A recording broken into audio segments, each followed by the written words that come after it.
안녕하십니까. 성신여자고등학교 1학년 학생 여러분 반갑습니다.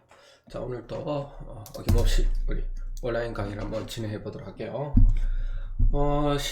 중간고사 이후 시간이 조금 애매하게 끊기는 바람에 지난 목요일 금요일 수업 3반을 했고요. 나머지 우리 4반 수업에 해당되는 내용을 한번 해보도록 하겠습니다. 자, 교과서 우리가 40페이지에 보면 이런 게 나옵니다. 원자가 결합을 형성하는 이유라고 되어 있죠. 그러니까 원자들은 대부분 결합을 하게 됩니다. 안 하는 애들도 있죠. 안 하는 애들은 누구냐면 우리가 18족 원자들이 결합을 하지 않는다, 혼자 산다 라고 얘기를 했었습니다. 그래서 이걸 우리가 비활성 기체에 해당된다 라고 이름을 부른다 그랬죠. 18쪽을 제외하고는 사실 다 원자가 결합을 해야지 됩니다. 그 이유가 뭐냐라고 얘기를 하는 거죠. 우선은 원자가 다른 원자와 결합을 하는데 우리는 이 원자가 결합할 때 이 결합을 4글자로 화학결합이라고 얘기를 해요. 화학결합. 그러니까 원자가 똑같은 원자든 서로 다른 원자든 간에 원자 간에 결합을 하게 될 때 우리가 화학결합이라고 얘기를 한다는 겁니다. 자, 그러면 우리가 주기율표 지난 시간에 우리가 배운 걸 잘 살펴보면 34페이지, 35페이지에 보면 주기율표가 있었죠. 자, 그때 주기율표를 보면 이렇게 생겼습니다. 대충 그리면 이렇게 아마 생겨서 조금 붉어진 부분이 있고, 자, 수소가 있고, 이렇게 해서, 그죠? 이쪽에 있는 원소들을 금속, 이쪽에 있는 원소들을 우리가 비금속이라고 얘기를 했다는 얘기죠. 자, 그 중에 이 18쪽, 여기가 18쪽이죠. 18쪽을 제외한 다른 원소들은 결합을 해야 된다. 자, 그렇다면 우리가 원자들이 금속과 비금속으로 나눈다면 원자들이 결합을 한다는데 다른 원자와 결합을 하겠죠. 그러면 어떤 경우가 생기느냐?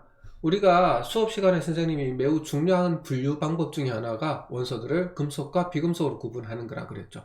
그래서 우리가 이렇게 볼 수 있다는 거죠. 금속끼리 결합하는 것이 있을 수 있고 비금속끼리 결합할 수 있는 것들이 있을 수 있고, 그 다음에 마지막으로 금속과 비금속, 그러니까 원소들을 두 가지로 우리가 분류를 하다 보니까 이 두 가지 분류법에 의해서 원자들이 결합할 때는 3가지 경우가 생긴다는 얘기죠. 그래서 금속 원소와 비금속부터 할게요. 순서에 맞춰서 이렇게 결합할 때, 그 다음에 비금속과 비금속이 결합을 하는 경우, 그 다음에 금속과 금속이 결합을 하는 경우, 이렇게 3가지로 나눌 수 있다는 얘기죠. 그렇죠? 자, 그렇게 했을 때 우리는 이런 식의 결합으로 되어 있는 화학결합, 즉 원자 간의 결합을 우리는 뭐라고 붙일 거냐면 이온결합이다 라고 이름을 붙일 겁니다. 그리고 오늘 수업을 할 내용이죠. 그 다음에 비금속과 비금속 원소들이 결합할 때를 우리가 공유결합이라고 얘기를 해요. 요거는 이온결합이 끝나면 우리가 배우게 될 겁니다. 자, 그 다음에 금속과 금속이 만나는 화학결합을 우리는 뭐라고 부르냐면 이름 그대로 금속결합이라고 얘기를 합니다.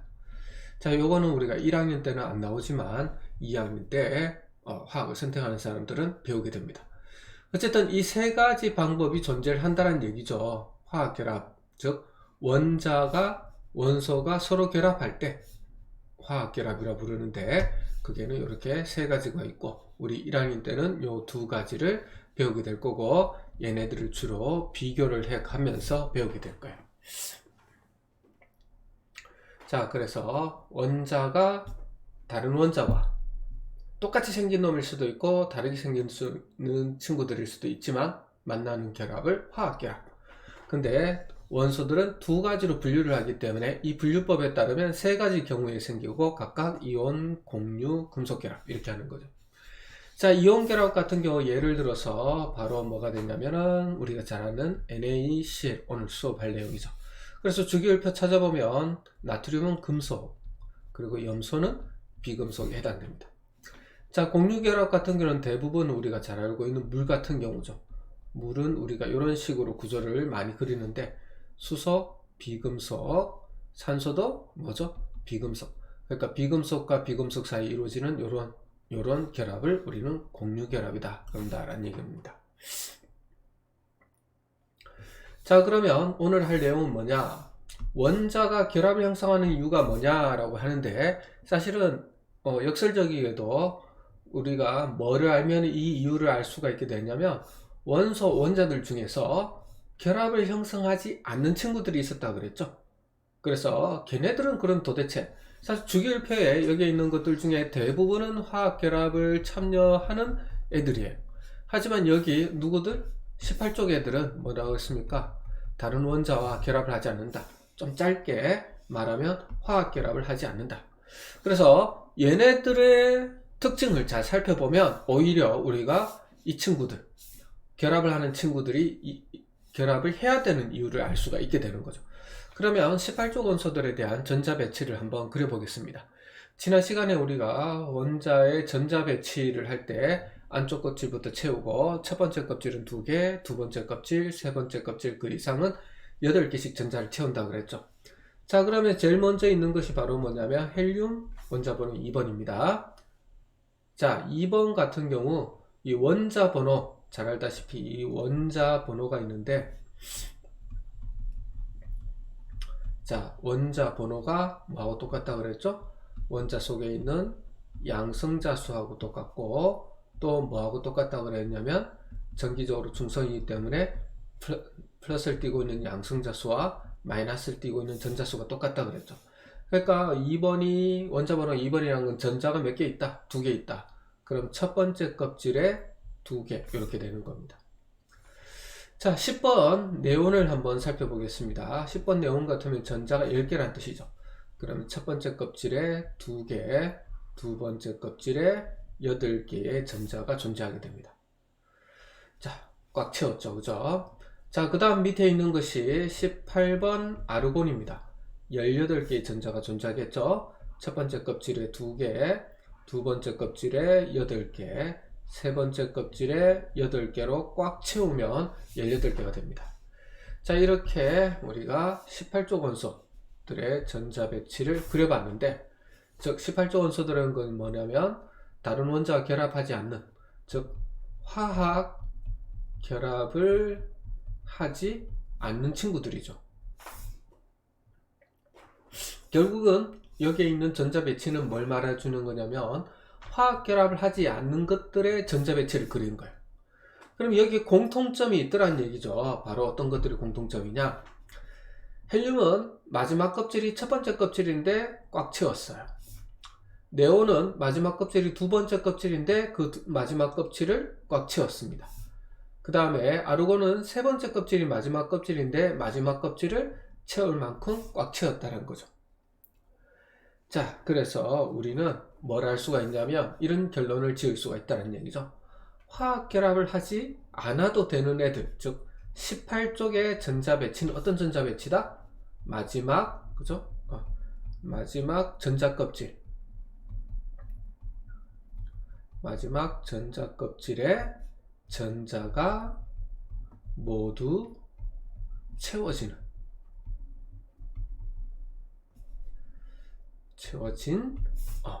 특징을 가지고 있다는 얘기입니다. 자, 그 얘기는 우리가 이렇게 연결할 수가 있다는 거죠. 마지막 껍질의 전자를 모두 채우게 되면 다른 친구들과 결합을 할 필요 없다.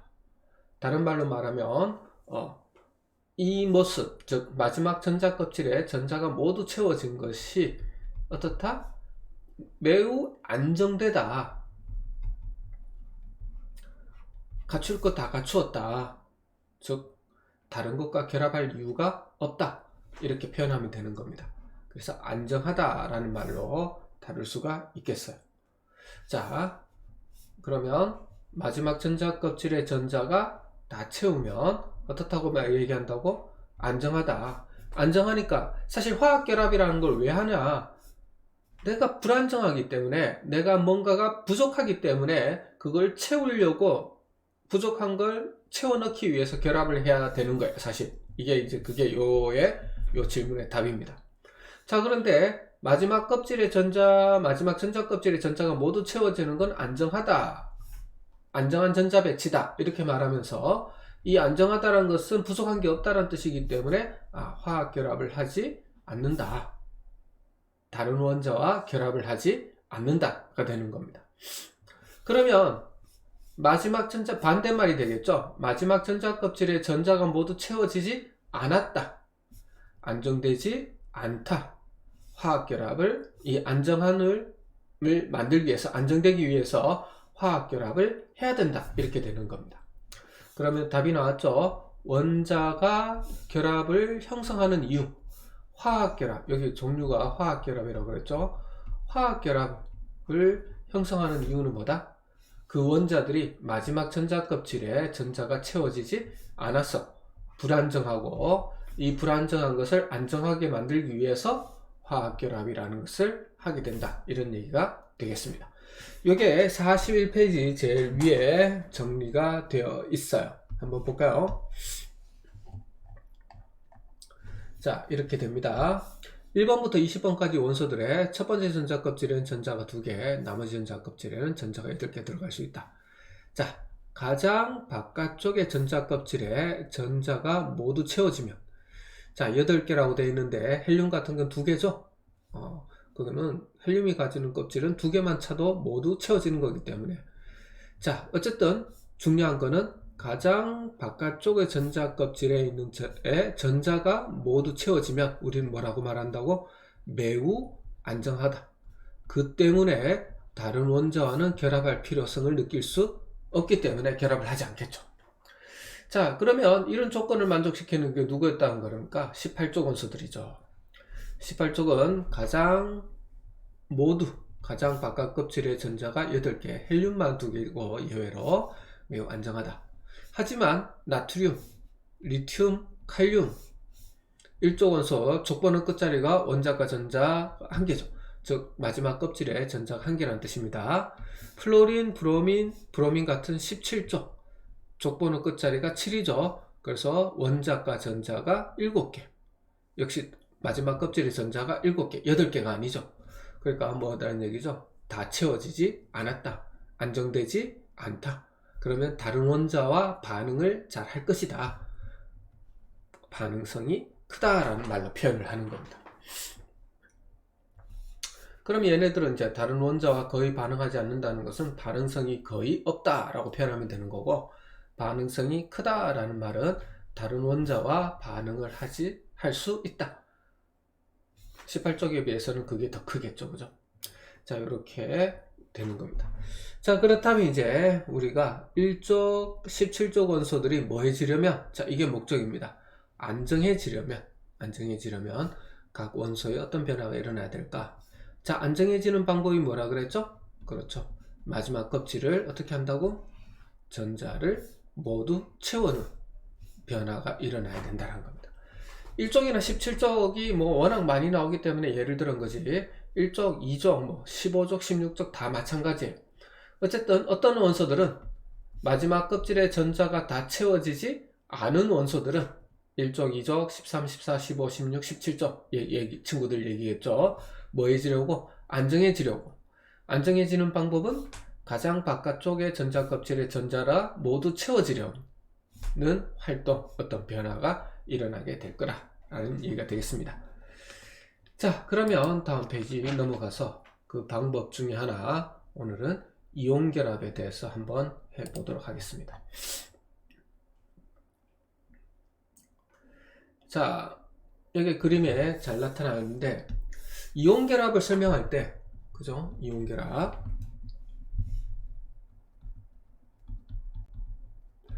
대부분의 교과서가 우리가 예로 NaCl을 제일 많이 듭니다. 자, 잘 알다시피 나트륨은 주기율표상에서 금속이고 염소는 비금속이에요. 자, 그렇기 때문에 금속과 비금속이 만나서 만들어진 결합이 원소들이 만나는 결합을 이온 결합이라고 그랬죠. 자, 그러면 나트륨을 한번 살펴볼게요. 자, 나트륨은 원자 번호가 몇 번이냐면 11번입니다. 자, 그러면 전자가 11개이기 때문에 첫 번째 껍질에 2개, 두 번째 껍질에 8개, 자, 그 다음에 세 번째 껍질에 1개, 이렇게 하면 11개가 되겠죠. 자, 그럼 우리가 알기로는 마지막 껍질에 있는 전자를 한번 살펴보면 마지막 껍질이 세 번째 껍질이고 전자가 1개다라는 얘기입니다. 그러면 얘는 뭐 한다는 얘기죠? 불안정하다는 얘기죠. 전자 배치가 어떻게 해야 돼? 안정하다고? 마지막 껍질에 모두 전자들이 채워질 때 안정하다고 그러는데 여기는 세 번째 껍질이니까 최대로 8개를 채울 수 있지만, 그죠? 그래야지 안정하지만 1개밖에 없다는 거죠. 그럼 이 친구는, 나트륨 이 친구는 뭘 할 거냐면 마지막 껍질을 8개로 만드는 방법을 선택할 겁니다. 자, 2가지 방법이 있다는 거죠. 첫 번째 방법은 뭐냐면 7개의 전자를 얻는 방법이 있습니다. 그러면 세 번째 껍질에 1 더하기 7, 8이 되겠죠. 자, 이 방법이 첫 번째 방법이 있고, 두 번째 방법은 뭐냐면 마지막 껍질에 있는 1개의 전자를 밖으로 빼내는 거죠. 전자 하나를 빼내는 겁니다. 이게 두 번째 방법이에요. 자, 그러면 어떻게 되냐면 이 전자 껍질이 사라지기 때문에 이 두 번째 전자 껍질이 마지막, 자, 몇 번째 껍질이 아니라 그랬죠? 안정하다는 것은 마지막 전자 껍질의 전자가 가득 채워지는 거죠. 그래서 세 번째 껍질이 사라지게 되면 두 번째 껍질이 마지막이 되고 마지막에 몇 개? 8개 하기 때문에 안정해지는 거죠. 자, 이 2가지 방법 중에 여러분들은 그죠? 짐을 7개 나르는 게 나을까? 1개 나르는 게 나을까? 이게 더 편하겠죠? 결국은 이 방법을 선택하지 않고 이 방법을 선택하게 됩니다. 자, 그러면 우리가 중학교 때부터 배웠다시피 중성원자에서 전자가 잃으면 양이온이 되고 잃는 개수만큼 가수가 정해지겠죠. 그래서 1개 잃으면 안 정해지기 때문에 나트륨은 일가 양이온이 됩니다. 자, 그러면 두 번째 염소를 한번 해볼게요. 염소는 원자번호 17번이에요. 전자가 17개입니다. 자, 첫 번째 껍질에 2개, 두 번째 껍질에 8개, 세 번째 껍질에 7개가 되겠죠. 자, 그러면 역시 마찬가지로 세 번째 껍질이 마지막 껍질인데 전자가 7개가 있어요. 자, 그렇다면 이 친구는 가득 채우지 못했기 때문에 불안정해집니다. 그러면 불안정인 걸 안정해지려면 아까하고 똑같이, 자, 첫 번째로는 뭘 하게 되냐면 1개의 전자를 얻으면 되겠죠. 7 플러스 1, 그죠? 자, 이게 첫 번째 방법. 두 번째 방법은 7개를 잃어버리면 되는 겁니다. 마이너스 7 전자. 이게 두 번째 방법. 역시 짐을 1개 옮기느냐 7개 옮기느냐의 차이인데 당연히 이게 더 쉽겠죠. 그래서 이 방법을 선택하지 않고 이 방법을 선택하게 됩니다. 자, 그러면 중학교 때 배웠다시피 중성원자가 전자를 얻어서 음이온이 되는데 몇 개만 얻으면 되죠? 1개만 얻으면 되죠? 그래서 일가 음이온이 되던 겁니다. 자, 이렇게 해서 나트륨도 안정된 전자 배치를 가지기 위해서 1개를 잃는 방법을, 변화를 선택하고, 염소는 안정된 전자 배치, 마지막 껍질을 8개로 만들기 위해서 1개를 얻는 변화를 선택하게 되는 거죠. 자, 그렇게 해서 서로 나름대로 안정해 되다 보니까 하나는 뭐가 되고? 양이온이 되고, 나트륨은, 염소는 음이온이 되는 거죠. 자, 그러면 나트륨과 음이온, 나트륨 이온, 양이온, 염화이온, 음이온 이 되고 나니까 양이온과 음이온 사이에는 무슨 힘이 작용하겠습니까? 서로 잡아당기는 인력이 작용을 하겠죠. 인력. 보다 정확하게 이렇게 플러스 전하를 띠는 입자와 마이너스 전하를 띠는 입자들을 사이에 작용하는 인력을 우리는 정전기적 인력이라고 얘기를 합니다. 자, 그러니까 나트륨과 염소가 뭐 하게 되는 거죠? 서로 안정화되는 방법을 찾다 보니까 하나는 양이온, 하나는 음이온. 그러면 플러스와 마이너스 띄는 입자들 사이에서는 당연히 인력, 정전기적 인력이 작용해서 얘네들 둘이가 서로 잡아당겨서 결합을 하게 되는 겁니다. 그래서 뭐를 만든다? Na 따로, 염소 따로 살지 않고 둘이 딱 붙어서 NaCl이라는 우리가 염화나트륨 소금을 만들게 된다는 거죠. 자, 그러면 우리가 이렇게 보자는 얘기죠. 만일 그러면 마그네슘을 한번 살펴볼게요. 마그네슘은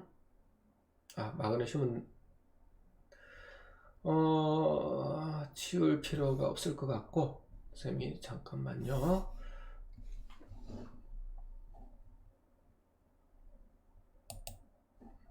자, 우리가 이쪽 페이지 한번 들어가 볼게요. 자, 이쪽 페이지에 보면 이렇게 되어 있습니다. 이번에 얘는 뭐냐면 염화칼슘을 예로 한번 들어볼게요. 염화칼슘. 자, 염화칼슘 같은 경우는 칼슘 이온이 있습니다. 칼슘은 원자번호 20번이에요. 그래서 첫 번째 껍질에 2개, 두 번째 껍질에 8개, 세 번째 껍질에 8개 하고 아직 2개가 남았죠? 네 번째 껍질이 마지막 껍질이 되고 2개가 될 겁니다. 자, 그러면 칼슘 같은 경우는 뭘 선택하게 되냐면은, 그죠? 마지막 껍질이 몇 번째 껍질이 되고, 네 번째 껍질이 이게 마지막 껍질이 되고, 마지막 껍질에 몇 개 있죠? 2개가 있죠. 그래서 얘는 뭘 선택하냐면, 2개를 버리느냐, 그죠? 2개의 전자를 버리느냐, 아니면 6개의 전자를 얻느냐인데, 6개 움직이는 것보단 2개 움직이는 게 편하겠죠? 그래서 이걸 선택을 하게 됩니다. 자, 그래서 이걸 버리게 되면 누가 요 껍질, 세 번째 껍질이 마지막 껍질이 되고 8개가 되기 때문에 마지막 껍질을 다 채우는 결과가 나오겠죠. 그래서 칼슘은 안정된 전자 배치를 가지기 위해서 2개를 잃을 겁니다. 그래서 이가 양이온이 됩니다. 자, 그러면 지금 잘 살펴보면 얘 같은 경우 염화칼슘은 이 칼슘이 염소하고 만나는 거잖아요. 자, 염소는 17번 염소였죠, 그죠? 그래서 첫 번째 껍질에 2개, 두 번째 껍질에 8개, 세 번째 껍질에 7개가 됩니다. 아까 했다시피 얘는 7 플러스 1만 하기 때문에 한 개만 얻으면 돼요. 그래서 1가 음이온이 될 거란 말입니다. 그러면 이 친구하고 이 친구가 만났을 때 우리는 뭐를 알 수 있게 되냐면 이 칼슘은 이온이 되면서 이가 양이온이 되면서 2개의 전자를 내놓는데 염소는 한 개만 받으면 된다는 얘기죠. 이 얘기는 무슨 말이냐? 칼슘이 내놓는 2개의 전자가 염소 한 명한테만 아니라 2명한테 갈 수 있다는 얘기죠. 염소, 그죠? 그래서 17, 2개, 8개, 그 다음에 7개 플러스 1인 겁니다.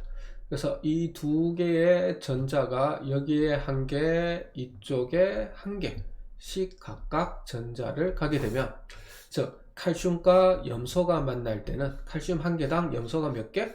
2개씩 만나게 되겠죠. 그래서 화학식이 그냥 NaCl처럼 1개씩 있는 게 아니라 CaCl2가 되는 겁니다. 자, 교과서에는 없지만 우리가 산소와 마그네슘 만날 때를 한번 예를 들어 볼게요. 자, 마그네슘은 원자번호 몇 번이죠? 12번인가? 그죠? 그러면 전자가 12개예요. 그러면 첫 번째 껍질에 2개, 두 번째 껍질에 8개, 세 번째 껍질에 2개가 됩니다. 자, 산소를 한번 볼게요. 산소는 원자번호가 8번이에요. 그럼 전자가 8개, 첫 번째 껍질에 2개, 두 번째 껍질에 6개가 됩니다. 자, 그러면 얘네들은 마그네슘은 칼슘하고 마찬가지로, 그죠? 어떻게 되죠? 6개를 얻는 것보단 2개를 잃게 됩니다. 2개의 전자를 잃게 되겠죠. 자, 그래서 이가 양이온이 될 겁니다. 반면에 산소는 6개가 가지고 있기 때문에 6개를 잃는 것보단 2개 얻는 게 쉽겠죠. 그래서 플러스 2, 6 플러스 2죠. 그래서 2가 음이온이 되죠. 그러면 여기 같은 경우는 2개 만들어낸 밖으로 나간 잃어버린 전자가 그대로 이렇게 가면 되겠죠. 그럼 여기에 플러스 2개가 되겠죠. 그러니까 마그네슘하고 산소가 만날 때는 마그네슘 1개당 산소 몇 개? 1개씩만 만나면 되는 겁니다. 그래서 몇 대면? 1개, 1개니까 1대1이 되겠죠. 그래서 화학식은 Mg 하나, 산소 하나 이렇게 적으면 되는 겁니다. 생략되어 있지만. 그래서 우리가 이렇게 되는 거죠. 그래서 나트륨은, 그죠? 나트륨은 몇 대면? 1대1. 이런 생략하기 때문에 그냥 NaCl이라고 적었던 거고, 칼슘하고 염소는 1대 2, 그죠? 산화 마그네슘은 1대 1 이렇게 적었던 겁니다. 자, 그러면 우리가 다시 되돌아가면 이런 말을 쓸 수 있다는 거죠. 세 개의 예를 들어봤는데, 자, 우리가 이런 친구들 예를 한번 들어볼게요. 얘네들, 이 친구들, 양연되는 이 친구들 잘 살펴보니까 어떤 것들이 양연이 되는 거죠? 그렇죠. 제일 마지막 껍질에 1개, 2개, 3개 있는 경우. 이런 경우는 1개를 잃는 게 7개 얻는 것보다 낫고, 2개를 잃는 게 6개 얻는 것보다 편하고, 여기는 없지만 3개를 잃는 것이 5개 얻는 것보다 낫기 때문에, 그래서 마지막 껍질에 전자가 1개, 1쪽, 마지막 껍질에 전자가 2개, 2쪽, 없지만 마지막 껍질에 전자가 3개, 13족이죠. 자, 이런 것들이 주로 주기율표의 왼쪽에 있고 금속입니다. 그래서 금속들은 어떻게 된다는 거죠? 전자를 잃는 걸 선택할 거고, 그래서 뭐가 되죠? 양이온이 될 겁니다. 반면에 15족은 조건의 끝자리가 5기 때문에 마지막 껍질의 전자가 5개. 자, 그렇다는 얘기는 3개를 뭐 하는 것이 얻는 게 5개를 버리는 것보다 낫겠죠. 16족은 그렇죠. 16족은 조건의 끝자리가 6개. 그래서 원자과 전자가 6개, 가장 마지막 전자 껍질의 전자가 6개 이렇게 생각하면 됩니다. 조건의 끝자리 기억하세요. 자, 그래서 6개를 버리는 것보다는 달랑 2개 얻는 게 낫겠죠. 17족은 우리 염소 이런 얘네들이죠. 그래서 7개이기 때문에 1개 얻는 게 훨씬 편할 겁니다. 7개를 버리는 것보다. 그래서 음이온이 되는 거죠. 그래서 비금속 같은 경우는 주로 전자를 어떻게 한다? 얻는 방법을 사용하게 됩니다. 뭐 하기 위해서? 안정된 전자 배치를 갖기 위해서, 18쪽과 같은 전자 배치를 갖기 위해서, 가장 마지막 전자 껍질에 전자를 가득 채우기 위해서. 그래서 금속은 양이온이 되고 비금속은 전자를 얻어서 음이온이 되고, 그죠? 얘네들 둘 사이에서는 정전기적 인력에 의해서 형성되는 게 무슨 결합? 이온결합. 그래서 우리가 제일 처음에 얘기했다시피 이온결합은 금속과 비금속 사이에서 이루어지는 결합이다 라고 얘기했습니다. 양이온과 음이온 사이에서 형성되는 화학결합을 이온결합이라고 하고, 이온결합은 전자를 잃기 쉬운 금속 양이온, 얘네들이 뭐로 바뀐다고? 안정된 전자 배치가 되면서 양이온으로 바뀌고, 전자를 얻기 쉬운 비금속, 얘네들은 안정된 전자 배치를 가지기 위해서, 18쪽과 같은 전자 배치를 가지기 위해서, 마지막 전자 껍질에 전자를 가득 채우기 위해서는 음이온이 될 거예요. 전자를 얻어야 되니까, 그죠? 하나는 잃고 하나는 얻고, 그 둘 사이에 정전기적 인력에 의해서 이루어지는 결합을 우리는 그렇죠, 이온 결합이다 한다 라고 얘기를 하는 겁니다. 자, 그 다음에 우리가 마지막으로 이제 해야 될 부분이 이온 결합으로 만들어진 물질, 화합물들의 특징을 한번 살펴보는 거예요. 자, 한번 해보도록 하겠습니다. 잘못 눌렀네. 자, 다시 한번 볼게요. 어디 있더라? 여기 있습니다. 자, 이온결합 화합물이 나오네요. 이온결합 화합물 한번 보도록 하겠습니다. 자, 이온결합 화합물은 이름 그대로예요. 뭐 이온결합이라는 방식으로 만들어진 화합물이라는 뜻을 가지고 있습니다. 자, 고체 상태에서는 수많은 양이온과 음이온이, 자, 이 표현이 중요하죠. 연속적으로 결합된 형태다. 자, 이 그림의 이제 모형인데 한번 잘 살펴보면 큰 게 염화이온, 작은 게 나트륨이온이에요. 그래서 염화이온, 나트륨이온, 염화이온, 나트륨이온, 염화이온. 사실 이게 끝이 아니라 다시 이런 식으로 계속 쭉 연결이 됐을 겁니다. 이 방향도 아니고 이 방향으로도 마찬가지고 이 방향으로 마찬가지고. 자, 요걸 이제 보면 좌우로, 요놈을 기준으로 보면 좌우로, 앞뒤로, 그리고 위아래로 번갈아 가면서 끊임없이 연속적으로, 뚜렷한 경계가 없이 끊임없이 연속적으로 결합하게 되는 거죠. 자, 그래서 아까 말했던 NaCl이 사실 나트륨 1개, 염소 1개로 이루어졌다. 즉 여기서 개가 아니라 사실 이거는 개수 B가 되는 거죠. 그래서 요만큼이 딱 염화나트륨 1개 이런 게 아닙니다. 계속 이어져 있는 거예요. 그러면 작으면 작은 소금, 크면 큰 소금인 거죠. 그래서 뚜렷한 경계가 없습니다. 여기서 여기까지가 딱 소금 하나라는 경계가 존재하지 않아요. 그래서 이거는 지금 하나, 둘, 뭐, 셋, 넷, 다섯 뭐 이렇게 되어 있지만 이게 다가 아니라 어떻게 된다? 계속 이어져 있는 형태가 된다. 나트륨 이온과 염화 이온이 많으면 많을수록. 알겠죠? 자, 그렇게 생각해 주면 되겠습니다. 자, 그래서 우리는 뭐냐면 개수 B. 그래서 여기도 아마 그렇게 나와 있을 거예요. 자, 나트륨과 염화 이온의 화학식이 뭐라 그랬죠? 우리가 NaCl 염화나트륨 소금이라 그랬지. 자, 이런 생략되어 있지만 1, 1. 그죠? 요게 뭘 말해준다? 그냥 개수가 아니라 개수의 B고, 이 개수의 B는 아까 어떻게 구한다 그랬죠? 양이온이 되면서 몇 개를 내놓을까? 음이온이 되면서 몇 개 받으면 되지? 이걸 이제 궁합을 살펴보면 개수 B는 정확하게 알 수가 있습니다. 자, 그래서 우리가 다시 돌아가서 보면 이렇게 된 것이 존재하게 되는 것이 고체 상태예요. 하지만 얘를 물에 녹아 수용의 상태가 되게 되면 이라고 되어 있죠. 자, 얘네들이 물 속에 들어갔다는 얘기예요. 얘네들이 우리가 뭐라고 생각하면 되냐면 숟가락에다 소금을 가루를 넣고 물에다 탄다라고 생각하면 됩니다. 그럼 여기에 이만큼이 숟가락이라고 생각을 해주면 되겠죠. 여기 소금을 한 숟가락 이렇게 타가지고 물에다 그죠? 녹이게 되는 거죠. 자, 그렇게 했을 때는 어떤 변화가 생기느냐? 자, 물에 녹아 수용액 상태가 되면 얘네들이 어떻게 했습니까? 물 분자, 그죠? 물 분자가 있을 텐데 주변에 즉 물에 둘러싸이겠죠. 물에 둘러싸일 텐데 물 속에 넣는 거니까. 사실 이 물들이 서로 무슨 힘에 의해서 요것들 얘네들 전부 다 그죠? 어떤 것에 의해서 결합되어 있다 그러죠?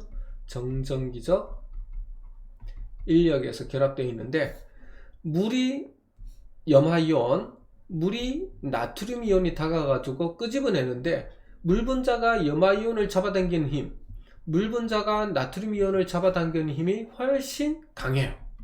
그러면 얘네들이 어떻게 됐습니까? 떨어져 나오게 되는 거죠. 자, 다시 한번 얘기를 하면, 자, 이 큰 게 염화이온이라 그랬지. 염화이온을 생각해 보면 이 주변에 있는 나트륨 이온이 정전기적 인력에서 붙잡고 있는데 물 속에 들어가게 되면 물 분자가 역시 이 염화이온을 끄집어내려고 잡아당기는데 이게 이 세 개의 힘 합친 것보다도 어떻다라는 거죠? 더 강하다라는 거죠. 그럼 이걸 끊고 얘는 떨어져 나가가지고 그죠? 염화이온이 마음대로 돌아다닐 겁니다. 이 친구도 마찬가지예요. 나트륨 이온도 그죠? 물 분자가들이 끄집어내어 가지고 그죠? 나트륨 이온 Na+도 어떻게 된다? 마음대로 돌아다니게 될 겁니다. 즉 물속에 들어가게 되면 이온들이 어떻게 된다? 고체와는 다르게 고체는 지금 서로 잡아당겨 가지고 얘네들이 떨어지지 못하고 있는 상황이었는데 물속에 들어가게 되면 물속에서는 떨어져서 자유롭게 독립적으로 살게 되죠. 그래서 자유롭게 움직일 수 있게 된다. 이가 되는 겁니다. 왜 그러냐에 대해서는 사실 뭐 용매와 용질의 사이 인력 뭐 이런 거가 설명하는데 그건 나중에 여러분들 2학년 때나 3학년 때 하면 되는 거고 지금은 여러분들 이렇게 생각하면 되는 거예요.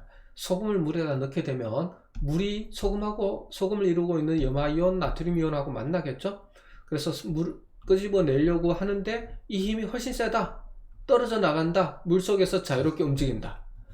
자, 이게 뭐 어렵다기보다는 그냥 물속에서 소금을 물에다 녹이면 그지? 고체 상태일 때 이렇게 차곡차곡 쌓이는 모습이 아니라 한 개씩 다 떨어져 나가. 힘이 센 물 때문에 자유롭게 움직인다.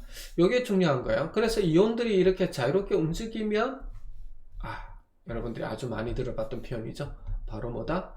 전류가 통한다가 됩니다. 자, 전류가 통하느냐 안 통하느냐를 막 묻는 질문들도 많이 하게 되는데 전류가 통한다라는 것은 조건이 있어요.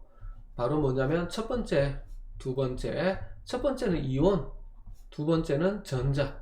정확하게 말하면 우리가 이 전자를 자유전자라고 부르는데, 전류가 흐른다, 전기전도성이 있다라는 것은 이온들이 존재하고 이 이온들이 자유롭게 움직일 때, 자유전자가 존재하고 자유전자가 자유롭게 움직인다면 그런 상황에서 우리는 전류가 흐른다라고 얘기를 하는 겁니다. 자, 고체일 때는 이렇게 차곡차곡 쌓여있어가 이 친구가 자유롭게 못 움직이죠. 왜냐하면 옆에서 계속 붙들고 있거든. 그죠? 그러니까 혼자 벗어나기에는 옆에서 붙잡고 있는 힘이 세서 혼자 떨어져 나갈 수가 없었다는 거죠. 이게 숟가락 위에 있을 때 소금입니다. 하지만 물에 녹이게 되면 이 친구를 붙잡아내는 물의 힘이 엄청나게 크기 때문에 상대적으로 떨어져 나가게 되고 자유롭게 움직일 수 있게 되고, 그러면 소금물은 전류가 흐른다. 그래서 여러분들이 많이 들었던 게 그거잖아요. 이온결합 화합물은 고체 상태에 있는 전류가 흐르지 않지만, 그죠? 전해질 뭐 이러면서 들었을 것 같은데, 액체 상태나 수용액 상태가 되면, 지금 우리가 다루는 게 수용액 상태지, 수용액 상태가 되면 전류가 흐르더라. 왜? 수용액 상태가 되면 이온들이 자유롭게 움직일 수 있기 때문에. 그럼 수용액 상태가 되면 왜 이온들이 자유롭게 움직여?